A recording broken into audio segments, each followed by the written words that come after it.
The term non-binary or genderqueer is used to describe people whose gender identity does not fit neatly into either the male or female categories.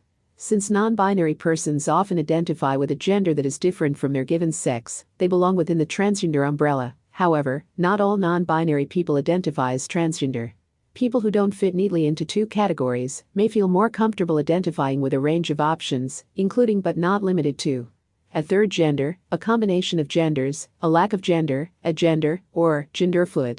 Persons who do not identify with a particular gender might have a wide range of sexual and romantic preferences, just as cisgender people do.